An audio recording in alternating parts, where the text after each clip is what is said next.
सच्चे दरबार की। आ जितना हमार दीदी चाची बैठल रहतन जिनका लिए की वाह दीदी थोड़ा सा उड़ जाए अभी अला है तो कैसे कहे के बा थोड़ा भगवान के दरबार में ताली बजे मीठा मीठा ठीक ना तो कैसे कहे के बा थोड़ा लाइन पर आ जाइए भाभी तो कैसे कहे के बा ये अपना स्वामी जी से कहनी है का कि शिव चर्चा हमारा बड़ी मन है करावे के जे शिव चर्चा करा दा तो कैसे कहे के बा थोड़ा भाव में आवे के बा अरे सुन ली हाँ की है शिव चर्चा में न खर्चा सुन ली हाँ हम की शिव चर्चा में न खर्चा बलमा हो सजना हो अगना में चर्चा करा दा सजना हो अगना में चर्चा करा दा सजना हो अगना में चर्चा करा दा जय हो थोड़ा थोड़ा ताली बजावा दे दे सुन ले हाँ चर्चा में न के कोनो खर्चा सुन ले हाँ चर्चा न के कोनो खर्चा बलमा हो जय हो सजना हो अगना में चर्चा करा दा सजना हो अगना में चर्चा करा दा बलमा हो अगना में चर्चा करा दा सजना हो घर ही में चर्चा करा दा बलमा हो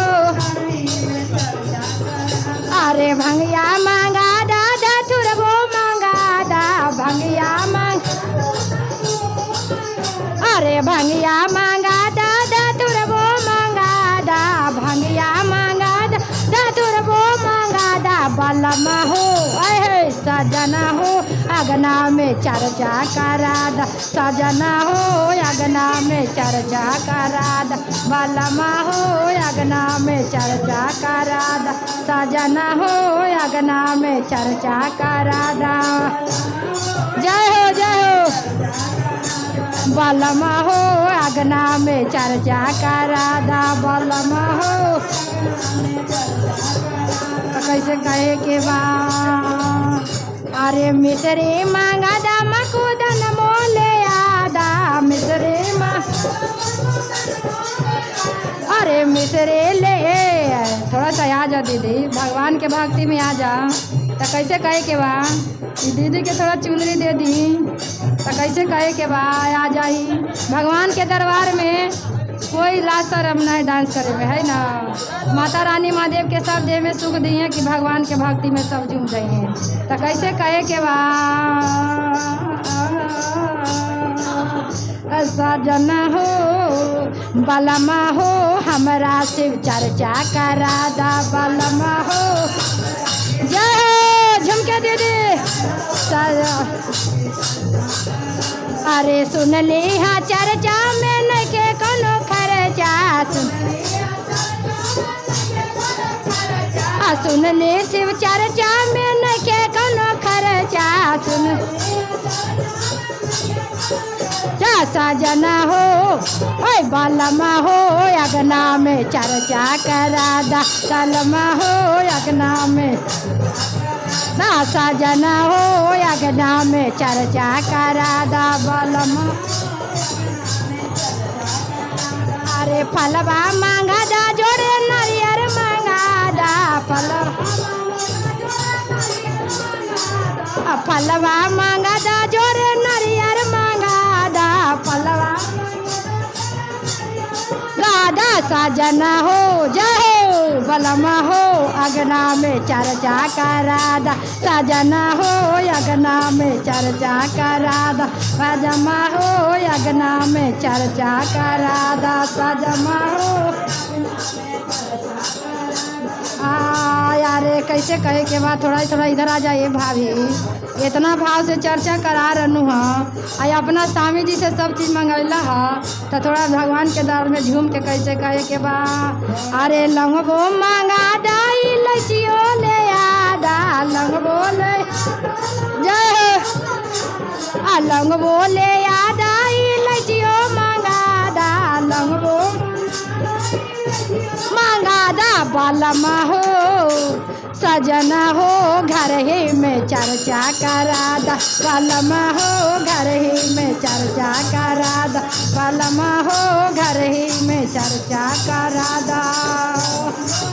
का दीदी अच्छा ना लगते हुआ भजन? थोड़ा थोड़ा ताली बजावा, भगवान के दार बैठला। अरे सुन ली हाँ चर्चा में नइखे कोनो खर्चा, चल ली चर्चा में नइखे कोनो खर्चा। बलमा हो जय हो सजना हो घर ही में चर्चा करा दा। बलमा हो घर ही में चर्चा करा दा। सजना हो घर ही में चर्चा करा दा। बलमा हो अरे चुनरी ले आदा उमें गोटा लगावादा, चुनरी ले आदा उमें गोटा लगावादा। बलमा हो जय हो सजना हो घर ही में चर्चा करा दा। बलमा हो घर ही में चर्चा करा दा। सजना हो घर ही में चर्चा करा दा। बलना हो घर ही में चर्चा कर। गुरु भैया के बोला दा, गुरु बना के बोला दा, गुरु भैया के बोल गुरु बना के गला दा। सजना हो जय हो बलमा हो जय हो सजना हो अगना में चर्चा करा दा। बलमा हो अगना में चर्चा करा दा। सजमा हो चरगा में चर्चा करा दा। बलमा हो चर्चा में चर्चा करा दा। तो कैसे कहे के बा? थोड़ा इधर आ जाए भाभी। ये दीदी हमार हर महीना में एक बार चर्चा करा रहे हैं, लेकिन हमनिए से फ़ोन करके बोला के हम ही लोग से चर्चा करावली है ना। तो वह भाव में कैसे कहे के बा? अरे फोनमा करी के समिता के बोला वाले, फोनमा कर के डोली भैया के बोला वाले। बलमा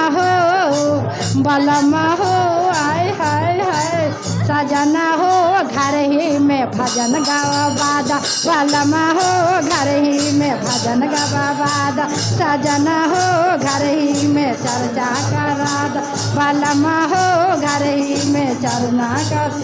अरे हमरा जे रहे सैया सिलवा में सरदा, हमरा जे रहे सैया दिलवा में सरदा।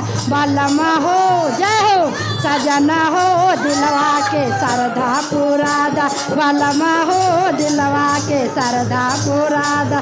बलमा हो हमरे मनमा पूरा दा। बलमा हो हमरा के चर्चा करा दा। बलमा हो हमरा के चर्चा करा दा। सजना हो हमरा के चर्चा करा दा। बलमा हो हमरा के चर्चा करा दा। सजना हो हमरा के ऐसे करबू हमरा भगवान जी ने बोलिए शंकर भगवान की जय।